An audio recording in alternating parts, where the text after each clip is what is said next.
우리에게 알려진 마이클 샌델은 돈으로 살 수 없는 것들이라는 그의 책에서 이 세상에 처해 있는 모순 한 가지를 지적합니다. 그것은 우리가 돈으로 사지 말아야 할 것까지 돈으로 사는 시대를 살고 있다는 겁니다.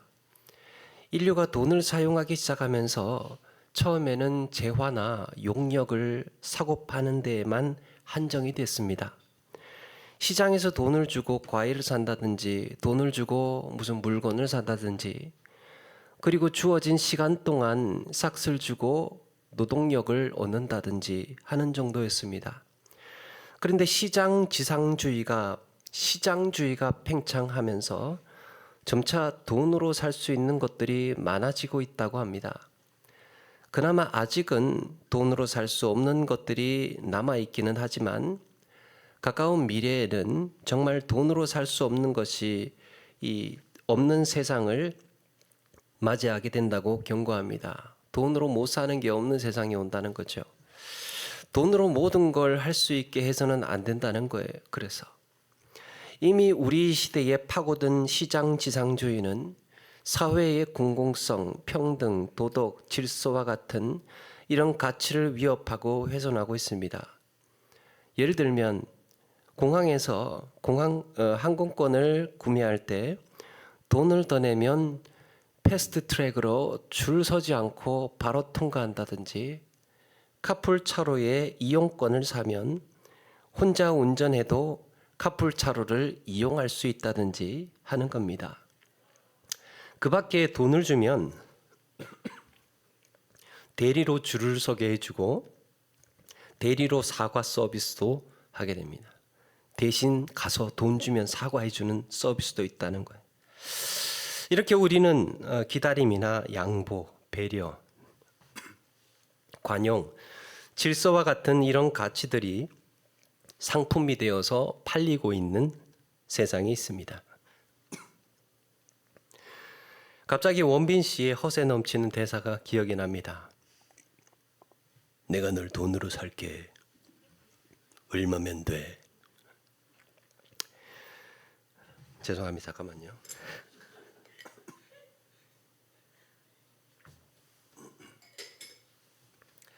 정말이지 돈으로 살 수 없는 것이 없는 세상이 오면 우리의 삶은 어떻게 달라질까? 가정, 사랑, 행복이나 이런 우정마저도 돈으로 살 수 있다면 인간의 마음에 무엇이 남게 될까? 여러분, 지옥도 이런 지옥이 없을 겁니다. 인간의 탐욕이 만들어낸 세상의 흐름은 지금 그렇게 흘러가고 있습니다. 돈으로 다 살 수 있는 것들이 많아지는. 그런데 믿음의 길을 가는 우리가 꼭 기억해야 할 것은 하나님께서 우리에게 주신 모든 것은 돈으로 살 수 없는 것들이 값을 매길 수가 없습니다. 값으로 매길 수 없기에 진짜 기쁨이고 진짜 감사고 놀라운 은혜입니다. 그런데 오늘 말씀에 등장하는 사마리아의 시몬은 이런 기쁨과 감사와 은혜의 선물을 돈으로 사려고 합니다. 그리고 자기 욕심을 채우는 수단으로 쓰려고 하고 있습니다. 성경은 과연 이 시몬에게 뭐라고 말씀하고 있는 걸까? 스데반의 죽음으로 터진 유대인들의 박해는 성도들의 예루살렘 대탈출을 불가피하게 했습니다. 이들은 우선 급한 대로 인근의 유대 땅과 사마리아로 피신합니다. 그리고 그렇게 흩어진 성도들은 가는 곳마다 복음을 전하게 됩니다. 오늘 말씀은 그렇게 흩어진 자들 중에 예루살렘 교회의 7명의 사역자 가운데 하나였던 빌립을 주목하고 있습니다. 그런데 그가 박해를 피해 간 곳은 하필이면 사마리아였습니다. 사마리아. 여러분, 유대인들과 사마리아인들 사이에는 지긋지긋한 악연이 있습니다. 이미 1000년 전에 북이스라엘과 남유다로 나뉘어질 때부터 서로 종교적인 정통성을 주장했습니다. 나중에 북이스라엘이 아수르에 의해서 멸망을 하면서 이방인들이 들어와서 그나마 북이스라엘은 혼혈 민족이 되고 말았습니다. 유대인들은 이들을 그래서 인정하지 않았고 예루살렘 성전 재건 때는 사마리아인들이 거들겠다고 하니까 유대인들이 펄쩍 뛰면서 칼과 창을 들고 지키고 서 있었지요. 그 때문에 사마리아인들은 이들의 성전 건축을 조롱하면서 끈질기게 방해했습니다. 그 후로 많은 사건들이 그렇게 있었습니다. 그렇게 유대인들은 사마리아인들을 상종하지 않았고 사마리아도 유대인들을 증오했습니다. 서로를 향한 미움과 분열은 그렇게 전통이 되었습니다. 그 옛날 함께 홍해를 건넜고 함께 요단강을 지나서 함께 약속의 땅을 밟았던 이스라엘, 이제는 어떤 노력이나 타협도 통하지 않는 원수가 되어서 증오와 분열의 유산만을 간직하고 있습니다. 무엇으로 화해할 수 있을까? 성령의 인도를 받은 빌립은 바로 그런 사마리아 땅에 복음 전하러 간 겁니다. 뜻밖에도 그곳 사람들은 빌립이 전하는 복음에 귀를 기울였습니다. 이 복음을 증명하는 많은 이적과 표적을 보고 더 큰 신뢰를 얻게 됩니다. 순식간에 많은 사람들이 빌립을 따르게 되고 더러운 귀신들이 떠나가고 병자들이 고침을 받고 걷지 못했던 자들이 자리를 털고 일어나는 놀라운 기적을 목격하게 됩니다. 성경은 빌립의 복음 전도의 성과를 한마디로 정리합니다. 8절에 보니까 그 성에 큰 기쁨이 있더라. 여러분, 기쁨은 열매 가운데 하나입니다. 성령께서 역사하셨다는 거죠. 성령께서는 빌립의 전도에 기름 부으시고 그를 들어 사마리아에 큰 기쁨을 주셨습니다. 그리스도의 복음은 어느 민족이든지 만민에게 주신 큰 기쁨인 줄로 믿습니다. 복음이 증거되면, 성령께서 역사하시면 거기에 기쁨이 있어요. 이 기쁜 소식이 예루살렘 교회 사도들에게도 전해졌던 거예요. 우리의 형제 빌립이 사마리아로 가서 하나님 나라와 예수의 이름을 전했는데, 많은 사람들이 예수를 믿고 다 세례를 받았다더라. 드디어 주의 말씀처럼 예루살렘과 온 유대와 사마리아, 이렇게 복음이 전해지는구나. 소식을 접한 예루살렘 교회의 이 베드로와 요한은 이 역사적인 복음의 현장을 보기 위해 서둘러 사마리아로 갑니다.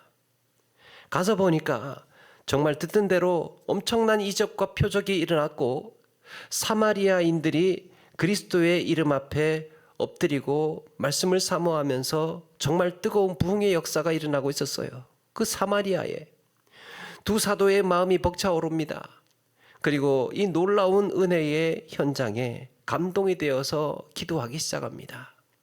하나님, 이들에게도 성령을 부어 주옵소서. 지금까지 이루어진 모든 일들이 성령의 역사로 이루어진 것이지만 이들도 역시 더 큰 확신과 하나님의 일하심을 경험하게 해달라고, 그래서 우리가 오순절날 성령을 기름 붓듯이 받았던 것처럼 이 사마리아 땅에도 성령께서 임하여 달라고 기도를 했습니다. 사도들의 안수로 성령 받은 사마리아 교인들에게 구체적으로 어떤 일이 벌어졌는지는 성경에 기록하지 않았지만 아마도 오순절 성령 강림 사건 때와 방불할, 또 그런 것이 연상이 될, 성령께서 임재하셨다는 것이 목격이 되고 느껴지는 이런 초자연적인 일들이 벌어지지 않았을까 짐작을 해봅니다. 그런데 이 와중에 불미스러운 사건이 하나 터집니다. 빌립이 사마리아에 오기 전에 이미 그곳에는 마술을 해서 사람들을 놀라게 하고 사람들을 두렵게 했던 시몬이라는 사람이 있었습니다. 그는 스스로를 큰 자라고 하면서, 큰 자라는 말이 뭡니까? 너희들 나를 따르라는 거죠. 내 말을 들으라는 겁니다. 그렇게 오랫동안 사람들 사이에 군림해 오던 시몬, 사람들 역시 그 시몬을 따르면서 추앙했습니다. 그런데 어느 날 빌립이 사마리아에 들어오더니 자기보다 훨씬 더 놀라운 기적을 행하더라는 거예요. 사람들은 이제 시몬이 아니라 빌립을 따르기 시작을 합니다. 더욱이 빌립은 예수 이름으로 받는 구원의 복음도 전하고 있습니다. 이를 본 시몬도 빌립이 행하는 기적에 놀라서 다른 사람들과 같이 예수를 믿고 세례를 받고 빌립을 따라다닙니다. 이런 시몬을 더 놀라게 했던 것은 그로부터 얼마 후에 예루살렘에서 온 베드로와 요한이 보여준 성령의 역사예요. 두 사도는 사마리아 성도들을 안수하면서 성령께서 임하시기를 기도합니다. 시몬은 사도들의 안수기도로 성령 받는 광경을 목격하고는 깜짝 놀랍니다. 야, 저렇게 손만 얹었을 뿐인데 교인들이 성령을 받고 막 이 초자연적인 뭔가가 막 일어나고 있는 거죠. 어떻게 저런 능력이 있단 말인가? 그때 시몬이 사도들에게 돈을 건네면서 뭐라고 합니까? 19절에 보니까 이 권능을 내게도 주어 누구든지 내가 안수하는 사람은 성령 받게 하여 주소서. 야, 저런 능력, 저런 권능 얼마를 줘야 전수받을 수 있나? 내가 저런 능력을 가질 수만 있다면 예전처럼 다시 사람들이 나를 따르겠지. 사도들이 가고 나면 이제 내가 그렇게 유명 인사 되는 거야. 그는 겉으로 드러나는 이 초자연적인 현상에 욕심이 있었습니다. 그래서 사도들에게 돈을 주면서 거래를 하려고 했던 거예요. 영어 단어에 사이머니라는 단어가 있습니다. 시몬, 사이머니. 이 사이머니는 성직매매라는 뜻이랍니다. 성직매매. 교회가 세우는 직분을 검증되지 않아도 돈을 받고 직분을 주는 거예요. 돈과 성직을 사고 파는. 오늘 말씀에 시몬이 이렇게 돈을 주고 성령의 능력을 사려고 했던 데서 생겨난 단어예요. 사이머니. 하나님이 주신 성령의 능력이 돈으로 바뀌는 순간 사이머니, 즉 성직 매매가 됩니다. 시몬은 빌립이 전하는 말을 믿고 세례도 받았지만 그 마음에는 하나님이 어떤 분이신지 전혀 관심이 없어 보입니다. 그의 관심은 어디에 있는가? 나도 안수기술 좀 배워서 이 마술 사업에 업그레이드를 좀 해야 되겠다. 이 시몬의 믿음은 자기 욕심에 오염된 믿음이었습니다. 여러분, 시몬이 하려고 했던 것이 무엇입니까? 가격표를 매기려고 했던 거예요. 그는 성령의 임재 가운데 주시는 천국의 기쁨과 사죄의 은혜, 구원의 확신에 감사할 줄 모르고 이것을 돈으로 주고 거래하는 상품 취급을 해버렸습니다. 그것이 성령의 능력이라면, 아니 그것이 성령이시라면 얼마냐고 물었던 거예요. 이걸로 팔으라고. 그러니까 베드로가 이렇게 반응합니다. 20절, 네가 하나님의 선물을 돈 주고 살 줄로 생각하였으니 내 은과 내가 함께 망할지어다. 그에게 주어진 은혜를 베드로가 거두어 버립니다. 너는 이 은혜 받을 자격이 없어. 베드로는 이런 성령의 능력을 하나님의 선물이라고 불렀어요. 여러분, 이 선물이라는 단어 헬라어 도레아니 하나님으로부터 값없이 주시는 것이라는 의미가 깔려 있어요. 그 선물은 값없이 주시는 거예요. 값어치가 안 나가서 거저 주시는 것이 아니고 값을 매길 수가 없어서 거저 주시는 거래요. 값없이 주어졌다는 말은 다른 말로 하면 값을 매기지 말라는 명령도 포함되어 있습니다. 하나님만이 주실 수 있는 것이기 때문이에요. 여러분, 신령한 은혜에 값을 매기는 것만큼 오만한 태도가 어디 있습니까? 신령한 은혜에 우리 주님은 너희가 거저 받았으니 거저 주라고 하셨습니다. 거저 받은 은혜는 거저 주어야 본질이 훼손되지 않습니다. 만약에 값을 매기고 거래가 이루어지면 그 순간 신령한 은혜는 사라집니다.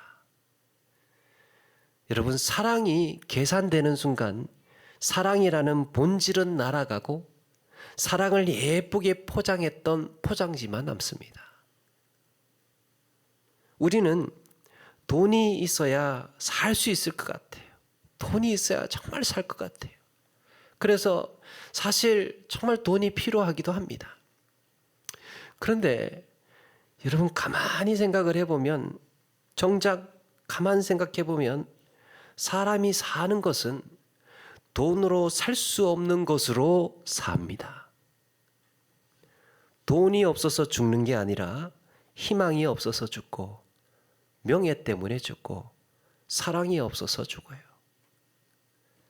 따라서 우리의 인생을 행복하게 하는 것, 살맛나게 하는 것, 진정한 기쁨을 맛보게 하는 것, 감사로 살게 하는 것, 이 모두가 돈으로 살 수 없는 것들이에요.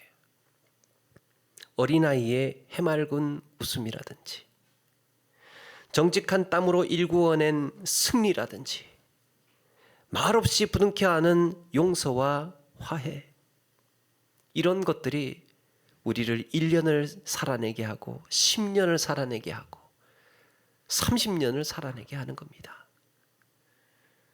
그런 감격, 그런 감동 하나 때문에 이 삶을 우리는 살아낼 수 있는 거예요. 그런데 세상은 이런 미안함도, 양심도, 기다림도, 배려도 다 돈으로 바꾸어서 계산하고 있습니다. 그래, 미안한데 얼만데, 이 미안함을 내가 하려면 얼마 주면 되는데, 뭐 이런 거예요. 여러분, 우리가 믿음으로 구원받고 그 감사와 기쁨에 헌금도 하고요, 거기다가 정말 대가 없이 어떤 분은 매주 시간을 내서 찬양 준비도 해주시고, 어떤 분은 묵묵히 찬양 운행하시면서 교인들을 모시고요, 또 매주 시간을 내서 동네 돌면서 청소도 하고 전도도 합니다. 어떤 분은 매주 식사 준비하면서 그렇게 애써 주십니다. 이분들은 아무런 대가 받지 않습니다. 아무런 대가를 받지 않아요. 심지어는 자기 돈까지 써가면서 함께한 자들을 섬겨주십니다. 이유가 무엇일까? 누가 그렇게 하라고 했습니까? 이유가 무엇입니까? 우리의 인생이 선물임을 알기 때문입니다. 선물 받은 자의 삶은 내 인생이 누군가에게 선물이 되어 살아갑니다. 세상의 논리는 대가 지불이에요. 그런데 선물 받은 자의 삶은 감사가 있어요. 모든 것이 은혜입니다. 감사합니다. 이런 감격이 있어요. 이런 감격이 있으니까 시간 외에 시간이 나오는 것이고, 수고가 나오는 것이고, 땀이 나오는 것이고, 그래서 기꺼이 헌신하는 것이고, 오히려 더 시간을 내고 내 수중에 돈까지 써가면서 값을 매길 수 없는 선물로서의 삶을 그렇게 살게 되는 줄로 믿습니다. 제가 원래 드라마를 보질 않습니다. 드라마를 보지를 않아요. 그래서 아마도 제 기억으로는 한 10몇 년 동안 뭐 그렇게 이렇게 주의 깊게 드라마를 본 게 생각이 나지 않습니다. 시간 낭비라고 생각했어요. 기껏 이제 보는 게 유튜브에 나오는 그 짧은 몇 분짜리 요약본, 뭐 그런 거는 이제 가끔 보는데요. 근데 근래 들어서 드라마가 재밌어졌어요. 그래서 힐링 드라마 위주로 요즘 드라마 마음을 치유하는 것들이, 이 드라마들이 있더라고요. 그래서 그런 드라마는 제가 봐요. 제 마음 치유하려고. 그렇게 위주로 볼 때가 있는데, 그 중에 하나가 대행사라는 드라마예요. 대행사. 대기업 임원으로 살아가는 그 여주인공 고아인에게 어느 날 어릴 적 자신을 버리고 떠난 엄마가 나타납니다. 물론 그렇게 이제 어린 6살, 7살짜리 아이를 버리고 떠날 만큼의 나름의 사연이 있었어요. 처음에는 이 엄마는 자기 신분을 감추고 딸이 집무하는 이 집무실에 청소 용역으로 몰래 들어옵니다. 딸이 출근하기 전에 얼른 청소를 하고 나가면 마주칠 일이 없다고 생각을 했습니다. 엄마가 거기에 들어와서 우리 딸이 이렇게 성공했구나 그러면서 의자도 만져보고 테이블도 닦아주고 막 그렇게 이제 자기 감동을 하면서 그렇게 일을 하는데 우연히 들키게 되고 엄마라는 것을 알게 됩니다. 30년 만이죠. 거의 30년 만에 마주한 엄마를 보고 이 어떤 마음이 들었을까? 반가워서 붙들고 울어야 할 것 같은데 그 아이는 억장이 무너집니다. 그에게는 원망과 서운함이 더 컸어요. 그래서 매몰차게 쏘아붙입니다. 왜 나타났냐고. 왜 나타났냐고. 이제 와서 뭔 소리 듣겠다고 찾아온 거냐고. 그동안 겪었던 서러움과 울분이 폭발합니다. 왜 왔냐고. 그런데 그 아이에게는 이 고민스럽고 힘들 때마다 찾아가는 가게가 있습니다. 예전에 신입사원 때 사수였던 선배가 하는 가게였는데 그 선배에게 이 일을 이야기를 하니까 그 선배는 아주 반가워하면서 잘됐다고 너무 잘됐다고 엄마를 그렇게 만났다니 너무 잘됐다. 그러니까 그 아인이 퉁명스럽게 받아칩니다. 좋긴 뭐가 좋아요. 먹여야 할 사람 한 사람 늘었는데. 그러니까 맥 빠지는 소리를 하니까 야 너는 꼭 마음에도 없는 소리를 그렇게 하더라. 낳아주신 어머니인데 먹여 살리면 당연히 힘이 되지. 아니 먹여 살리는 게 뭐가 힘이 돼요? 그러니까 선배가 하는 말이 더럽고 안 입고 와도 먹여 살려야 할 사람 때문에 참고 또 참으면서 버티는 게 회사 생활이잖아. 몰랐어? 먹여 살려야 할 사람 때문에 참을 수 있고 이겨낼 수 있대. 결국 먹여 살려야 할 사람이 계속 먹고 살게 만드는 원동력이라는 거예요. 그러다가 어찌어찌 해서 엄마와 반쯤 화해를 하고 엄마가 살 집을 또 얻어드립니다. 그런데 그 아이에게는 엄청난 스트레스로 살아와서 극심한 불면증과 공황장애를 겪고 있었습니다. 그래서 정신과 약을 먹고 있었는데 이 약은 술을 먹으면 부작용이 생기는 위험한 약이에요. 그럼에도 잠이 오지 않아서 맨날 밤에 술을 먹으면서 약 먹고 술 먹고 약 먹고 그거를 하면서 살아왔던 거예요. 그래서 이제 몸이 위험한 지경에 이르게 됐습니다. 그날도 불면증 때문에 여전히 술을 마시고 또 약을 먹으려고 합니다.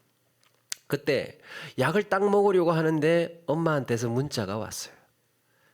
자기가 얻어준 집에 엄마가 사진을 찍어서 보냈습니다. 그리고 이렇게 쓰여 있습니다. 이사 오고 나서는 잠이 잘 와. 염치 없게 좋다. 염치 없게 좋다. 문자를 받아든 그 아이는 혼잣말로 다행이네요. 한 사람이라도 잘 자서.